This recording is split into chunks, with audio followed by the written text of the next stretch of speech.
ஆமா, நான் தானே முன்னாடி வந்தது. ஐயோ, எவ்வளவு நேரம் நான் நின்று இப்ப தள்ளுறது. இந்த பக்கம் தள்ளுடி.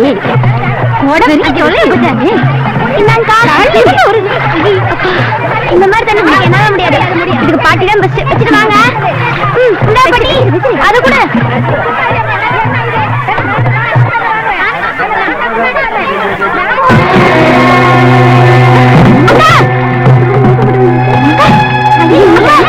என்னமா என்னாச்சு? அக்கா அக்கா என்ன கொஞ்சம் தண்ணி தெளிங்க. அக்கா அக்கா ഈ വീഴ്ചയും ബഹളവും ഒക്കെ സാധാരണയാണ്. വീട്ടിൽ അമ്മയും മറ്റും ഉണ്ടായിരുന്നെങ്കിൽ ഈ തലചുറ്റലിന്റെ കാരണം അവർ തന്നെ കണ്ടുപിടിച്ചേനി. നിങ്ങളൊരമ്മയാവാൻ പോകുന്നു. എന്നാലും നിങ്ങൾ സ്വല്പം വീക്കാണ്. പ്രസവം കഴിയുന്നതുവരെ ഒരു മെഡിക്കൽ അറ്റൻഷൻ നല്ലതാണ്. എന്താ കുട്ടി, വീണ്ടും തലയുറ്റുന്നോ? ഇല്ല, പിന്നെ പെട്ടെന്നൊരു തലവേദന. ഞാനും അത് പറയാൻ പറ്റും.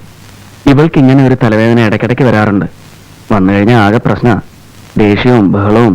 എന്നിട്ട് ആരെയും കാണിച്ചില്ലേ ഇതുവരെ? ഇല്ല, ഞങ്ങളിങ്ങനെ സാധാരണ ചില ബാമുകളൊക്കെ പുരട്ടി. എവിടെയാ വേദനിക്കാറ്? ഇവിടെ ചിലപ്പോ താഴേക്ക് ഒരു മിന്നൽ പോലെ വരും. ഏതായാലും ഇവിടെ വരെ വന്നാലേ നമുക്കൊന്ന് സ്കാൻ ചെയ്യാം. വെറുതെ എന്തിനാ ഒരു അനാവശ്യ വേദന തലയ്ക്കകത്ത് ഇങ്ങനെ വെക്കുന്നത്? നമുക്കതങ്ങ് കളയാം. ശരിയാ ഡോക്ടർ, ഒരു കുഞ്ഞുകൂടി വരാൻ പോവുക. അതിന്റെ കാര്യങ്ങൾ തന്നെ വെക്കാൻ തലയ്ക്കകത്ത് സ്ഥലം കാണില്ല.